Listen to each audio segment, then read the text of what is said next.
Mradi huu ulianza mwaka wa 2009. Toka wakati huo nilikuwa supplier wa siku ya kwanza ambayo tuliweza kusanya maziwa 1800. Kwa hiyo 1800 yangu kidogo ilikuwa hapo. Na tangu wakati huo nimekuwa supplier wa hapa na nimekuwa director kwa huu mradi. Niko na ng'ombe 5. Lakini wale ambao nakamua wakati huu ni ng'ombe 2. Wale wengine 3 kwa dry. On average naleta 15 liters. Lakini the highest inaenda mpaka like 30 to 35. Yeah. Wakati kuna niliwaweka aside that kama wengine wako dry, wengine alafu nisikose kuleta maziwa mahali hapa.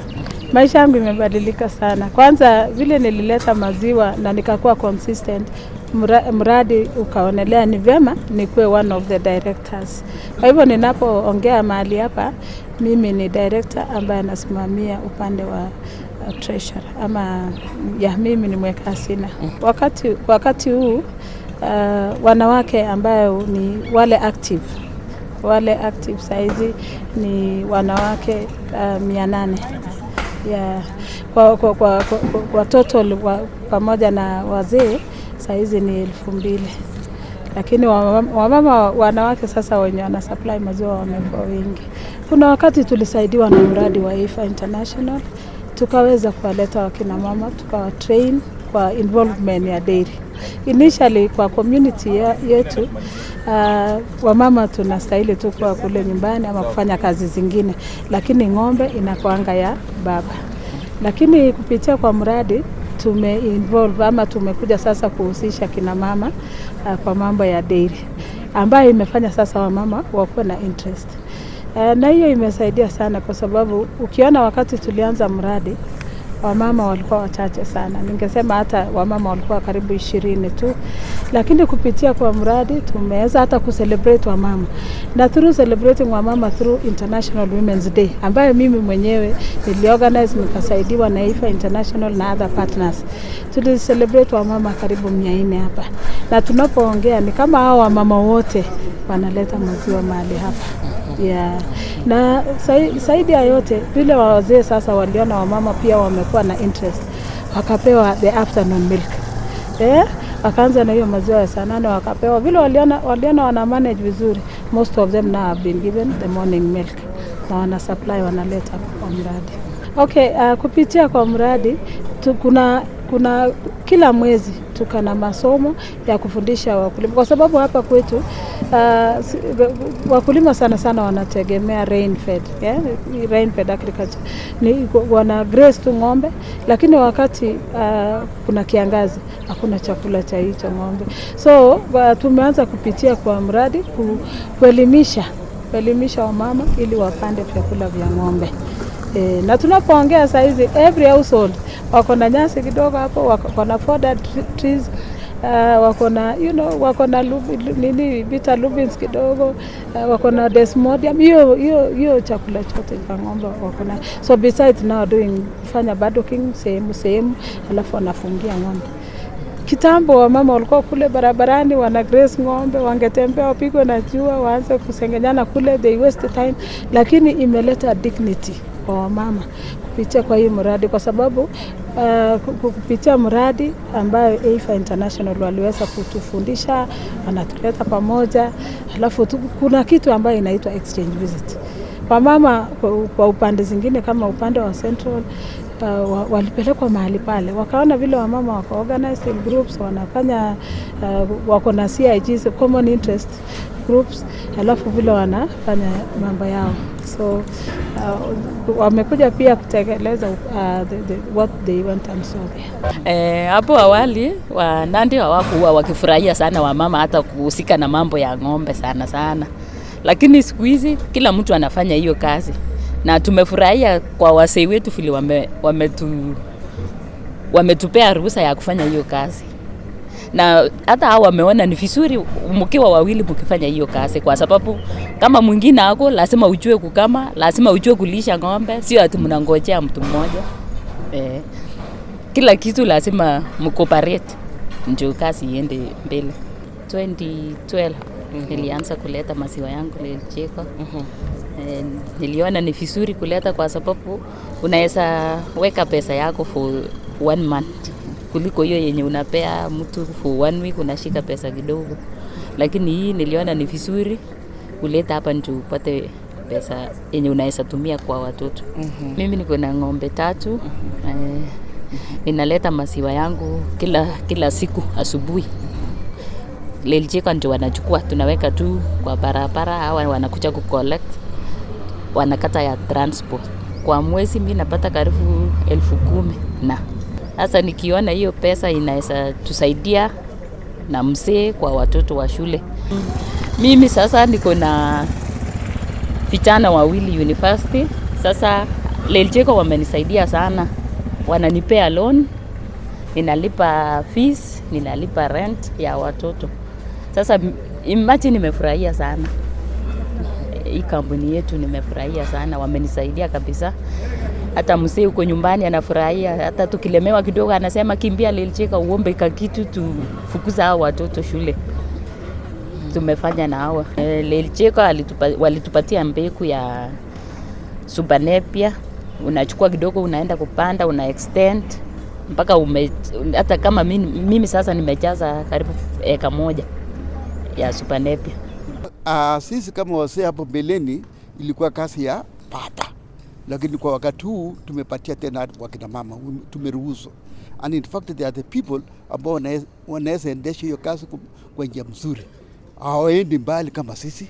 Sisi tunatoka asubuhi tunarudi jioni. Yeah, they should be given that chance. Au wakipatiwa wanaweza fanya vizuri. Yeah. Na ukipatiwa motisha, especially hiyo maziwa, alafu wapatiwe nafasi ya kuuza hizo maziwa, they can even take care of those money properly. Yeah. Lakini sisi wasee tukipata tunaenda kunywa 1, 2, 3 hivi. Yeah. Naambia wenzangu wasee, tafadhali zoesha hata mama ajue. Unajua hata kesho haijulikani. Unaweza ukaaka dunia na mama ajue hata kuchunga ng'ombe. Lakini akijua hata ukiaka dunia au mmoja wenu akienda, mambo ya ukulima itaendelea. Yeah, hata enda chini. Yeah. Kilimo ya maziwa imenisaidia. Nikiuza maziwa at least napata mapato kidogo ambayo inasaidia familia yangu, watoto wangu, mimi natumia kwa kusomesha watoto wangu. Na nikipata ingao, saa zingine mimi nauza, and that is part of the school fees. Cooperative walinisaidia kunitafutia market. Hapo mbeleni ilikuwa ni shida wakati KCC ilianguka. Na ilipoanguka maziwa tulikosa mahali pa kuuza. Tukauzia watu wale ambao wanatembeza maziwa. Na saa zingine these fellows wanadisappear completely wakiona theft imekuwa kubwa zaidi. Ndio wanaenda kabisa hawezi rudi tena. Lakini tulipoanza hii cooperative walitutafutia market, wakatupatia maziwa, mahali pa kuuza maziwa. So na the price ikawa stable. Wakati hapo mbeleni hata tulikuwa tumeuza shilingi 15, shilingi 20, lakini kwa wakati huu I think the price is a bit fair. Livestock Marketing Cooperative Society was established in the year 2010. First of all, as a self-help group whose aim was just to bring together small-scale farmers who had been disillusioned by the collapse of KCC and they had nowhere to take their milk. So the farmers came together, they registered a self-help group, they bulked their milk together, although there was no chilling, then they had to take their milk to Kisumu for sale. So they had to share roles. Some farmers were told to be stationed in Kisumu, so when the milk reaches there, they are able to hawk the milk. And other farmers were to remain at this station to collect the milk from the farmers. That one continued for almost a year. Then they registered a public company with the motivation of East African Development, Dairy Development, EADD, who also supported them. with the first cooler of 6,000 liter capacity, and the milk volume increased from 1,800 which it collected on day one.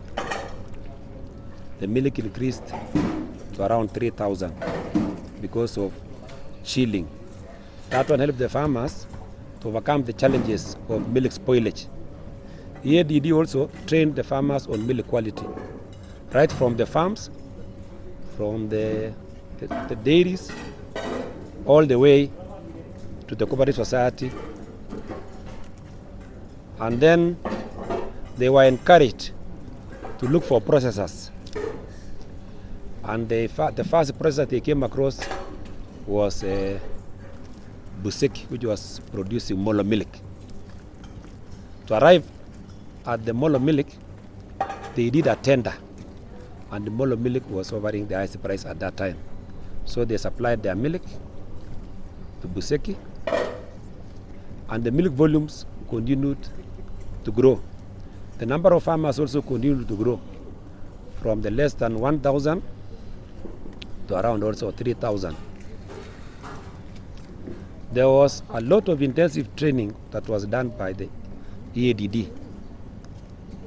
First of all, they were trained to know that they needed to elect a board. From the self-help group, they had to elect a board. They were to be sensitized on gender issues. So the first board was 4 ladies and 6 men. Then they were also sensitized on youth representation. So they had to carry out also an election from the farmers for a youth representative, and the board increased to 11 members. These members were intensively trained by EADD on several issues. Because they had now to employ staff, they were trained on human resource development. They were also trained on the board charter. They were trained on financial management. They were trained on quality control. They were trained on extension work,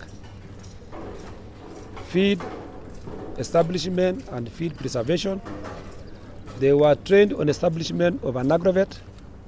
They were also trained on the establishment of a financial department to help pay the farmers. Before that, the establishment of those departments, the farmers were paid cash from the cooperative society, from the station, which was a public company by then.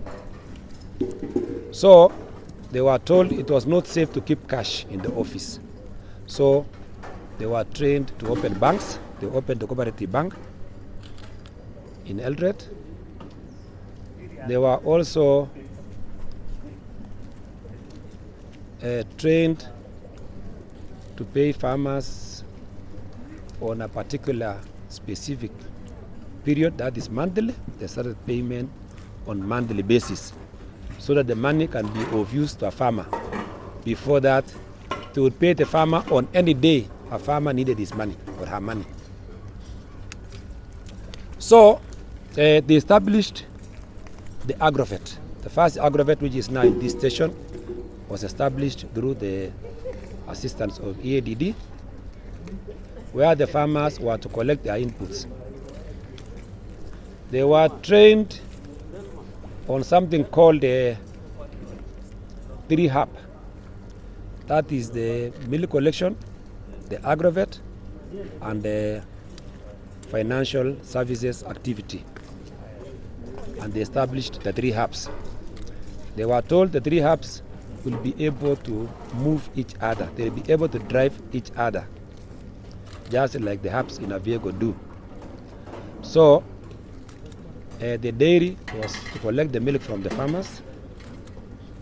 The agrovet was to supply the farmers with the inputs like minerals, like dairy meal, like drugs, of the animals. They also hired veterinary staff through the assistance of EADD on contract basis. So there was something called agrovet staff, which included the AI people, artificial insemination people, and the people who could treat the animals. They were linked also to the Department of Livestock and the veterinary in the government, because animals needed to be vaccinated. So the government would play their part. So the board also was trained on linkages. They were trained also to be able to look for collaborators and stakeholders, because they were told they would not be able to work alone in isolation. So they worked with the government, which was the national government by then. We did not have the county governments by then. They worked with the agrovet suppliers, those who supply inputs. EADD financed a lot of extension activities, training the farmers, and also they had to work with the stakeholders who could come and train the farmers on different subjects, like feed formulation, like the use of minerals, depending on what the stakeholder was applying.